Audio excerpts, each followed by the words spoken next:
I almost quit, but I didn't. All right. I'm going to tell you a little story. We're going to start a little series on here. We're not going to be telling you stories about how to quit and how to be resilient based on any books or any YouTube videos we watched. I have 25 years professional experience in various aspects in sales, media, marketing, business development, as well as founding my own businesses and investing in other businesses. I'm going to tell you the grit and the grind. I'm not going to sugarcoat anything for you. I would look to inspire other people that are entrepreneurs, other people that want to start side hustles, or just want to get motivated to do that project around the house. I'm not going to claim to be anybody from a high tower or preaching anything of the absolute way to do anything, but I'm going to tell you stories about business, about love, about sobriety, and about just working and doing and living your passion. All right. So first story. All right. First story is I almost quit, but I didn't. I was a wrestler. All right. I'm going to go back to my freshman year of high school. All right. I started wrestling. I was 7 or 8 years old, and all of a sudden just fell out of love of the sport, but I didn't understand what it was about the sport I wasn't in love with. And really, looking back, I went in and I wanted to quit, and I chickened out in the way of talking to my coach directly. I went in and put a Post-it note on the door. And I just said, I'm done. I want to quit. I want to go home, blah, blah, blah. And the next morning, I get a message from my coach, an email, I think it was, that he wanted to meet. And we sit down to meet. And when I walk in his office, the whole team is in there. And it wasn't just a one-on-one meeting. It was the entire wrestling team. And now I'm a freshman in high school, and this is everybody. This is seniors, juniors, everybody, the captains. And they wanted to know why. And it was the first time I was ever asked why. And I didn't know how to answer it. And I just said the usual things that a 12, 13, 14-year-old kid would say, I just don't want to.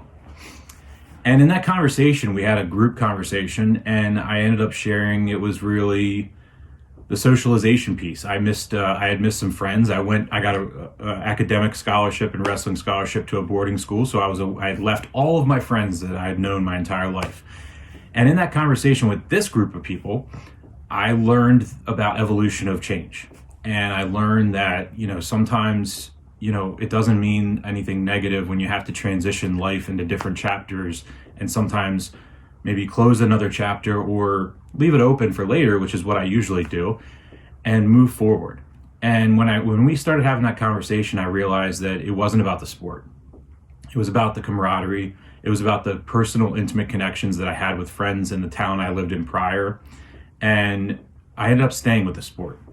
Now that sport ended up leading me into getting me into college, which my academics in high school would not have gotten me into a good college. It ended up leading me into my first major job out of college. It led me into my first major client as running my own business. And aside from all the different networking type things that happened, the lessons that I learned from not quitting and the lessons I learned from staying in the sport. The lessons I learned was you don't have to be alone. And if you are alone, you got to open up. And I realized that I was isolating myself in what later in therapy and everything like that I learned was some undiagnosed things that were going on from a mental health issue. And looking back now, we didn't necessarily have therapy and all those things at that time. It wasn't necessarily as popular, as prevalent or affordable as it is today. And it was my first dose of real therapy, and real therapy that wasn't from a professional, but was mental health therapy with just human connection. And there's not a lot of good things that have happened in my life that I can't trace back to wrestling. And the number one thing is also I then from wrestling got into rugby in college and met the people that then became what still 20 years later are my best friends. And we still talk all the time. We still hang out all the time. We raise our kids around each other all the time. And I want to this series is going to be a lot about business and professional, but it's also going to be a lot about growth. And that growth is going to parallel to both because they're not separate. Your business life and your personal life are not separate. They're all the same.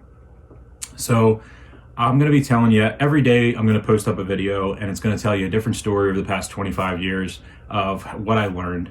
And I hope that each of you can take something from it. Again, I'm not trying to propel you into starting $1 million business. I'm literally just trying to tell you to take the philosophy of making every day better than the day before and kind of growing every time. And I'm not perfect. I have bed rot days. I have days where I don't get out of bed, and it's one of those things where I don't know what to do. And then there's days where I'm running 1,000 miles an hour and people are trying to catch up to me. So I hope that, this is just the intro. Check, do a little follow on here and subscribe. And every day we're going to do that. And I'm going to talk to you, and we're going to see where it goes. So drop me a comment. Ask me any questions you want. I'm an open book. So feel free in the comments, ask me questions. If you don't want to publicly post it, feel free to send me a direct message, all right?